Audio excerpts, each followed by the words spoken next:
संचारबंदीमुळे फळांना बाजारपेठेमध्ये मागणी कमी असल्याने सर्व शेतकरी हतबल झाले असून शेतीला लागलेला खर्चही निघणे कठीण झाले आहे।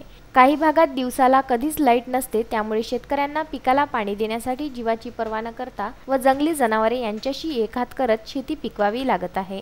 तेल्हारा तालुक्यातील चितलवाडी या गावातील शेतकऱ्याने हाडाचे काळ आणि रक्ताचं पाणी करून आपल्या शेतीला लाखो रुपये खर्च करून खरबूज पिकाची लागवड केली आणि शेतमावली दरवर्षीपेक्षा यावर्षी उत्तम फळं घेऊन बहरली। थोड्याच दिवसात आपल्या पिकाचे पैसे वसूल होतील अशी आशा मनी बाळगून शेतकऱ्याने स्वप्न रंगवले आणि महावितरणच्या कामचूरपणाने त्या शेतकऱ्याचे स्वप्नपूर्ती अगोदरच स्वप्न धुळीस लावले।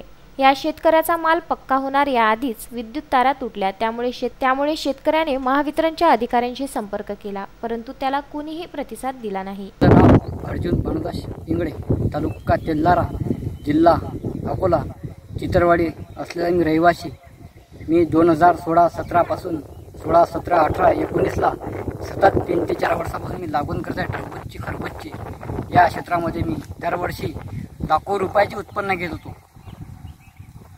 उत्पन्न घेत असल्यास मला आजपर्यंत काहीच त्रास झाला नव्हता, पण आज 4 ते 5 दिवसापासून लाईन नसल्यामुळे एवढा संकटात पडलो मी की मला आता काय करावं, कसं करावं एवढा भाना पडलो। कारण की पेरण्याचे दिवस पुढे आले, अजून क्षेत्रफळ शेतात पीक उभं आहे आणि त्याच बाबत सर्व असलेले आमचे महावितरण कंपनीचे यांनी लाईन चालू न केल्यास, एकामेकाचे नाव सांगत असल्यास 5 दिवसापासून लाईन बंद आहे।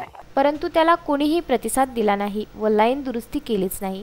फक्त उडवाउडवीची उत्तरेच मिळाली। त्यामुळे तोंडाशी आलेला घास फक्त लाईन नसल्याने शेतातच सडून फेकावा लागत आहे। याला महावितरण जबाबदार असून शेतकऱ्याने नुकसान भरपाईकरिता शासनाने मदत करावी अशी मागणी केली आहे। तरी या शेतकऱ्याला न्याय मिळेल की त्याचा भरडा होईल याकडे सर्वांचे लक्ष लागले आहे। गुरुदेव इसमोरे, विदर्भ न्यूज, तेल्हारा।